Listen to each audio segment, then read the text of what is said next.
You know, how exciting is this for this area? You think of little Simpsonville, you think of the upstate, got all this national attention for this.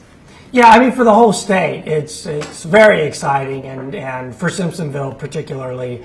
Although I don't know if the winner is actually from Simpsonville, and I understand we're not making that public because we don't want to force somebody to have to move from wherever they are in South Carolina. But yeah, it's very exciting for the state, and you see, we only purchased about less than 10% of the tickets, but countrywide. But the winner ends up, being here. So it's great for South Carolina and education in South Carolina. Obviously, this affects a lot of people. We talk about education. You talk about even the store owner himself getting $50,000.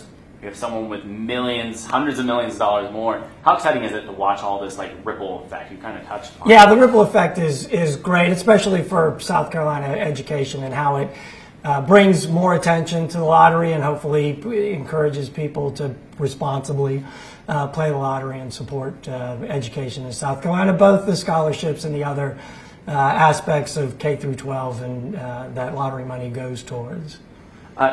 We're all sitting there for all these months wondering what on earth is going on with this person that supposedly won. Did you find yourself making assumptions or making up stories of what you thought, why this person took forever? I mean, so I'm a lawyer and it's important to keep secrets, but I also know how hard it is to keep a secret. And I was really getting concerned that it got washed in a pair of jeans and was gone, or that we needed to, get the Army out at the landfill and just open it up and let people go through and see if we as a state, can't find that ticket. So I was really pleased yesterday to see him the winner come forward. Was this one of the longest waiting periods you've seen for someone? I think it was, yeah. What is interesting to you about all this? We talk about all the money going to every which place, across the country, really. But what really stands out to you? I know you kind of mentioned the story behind the winning ticket. Yeah, well, so, I hope that the delay was to get things squared away in an order so that he'll have he or she, I don't know the gender of the winner, will have a smooth transition into this new life, because you see these shows about how the lottery ruined my life. And, it shouldn't be that way. So hopefully the 5 months was the winner taking the responsible steps to not fall into whatever those traps might be.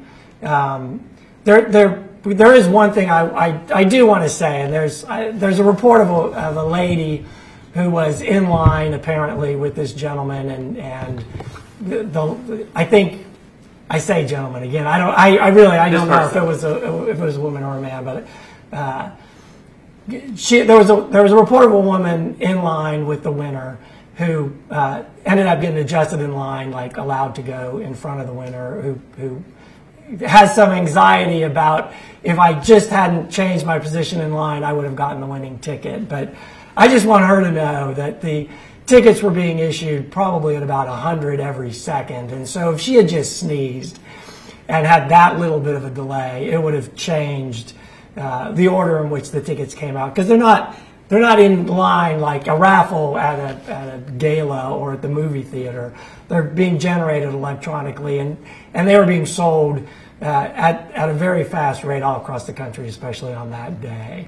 So she shouldn't be beating herself up about adjusting her place in line. Anything else you can think of that is interesting, or how this affects whether the exposure to the upstate or the lottery itself going forward? The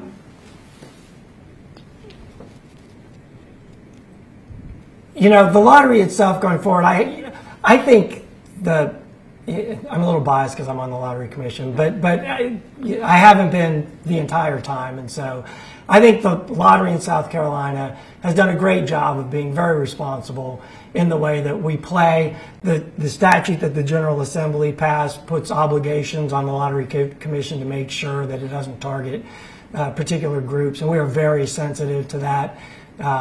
We don't view it as try and get as much money in as you can through the lottery. We try to be very responsible, and hopefully it's been highlighted in that way through this process. Give me 1 second.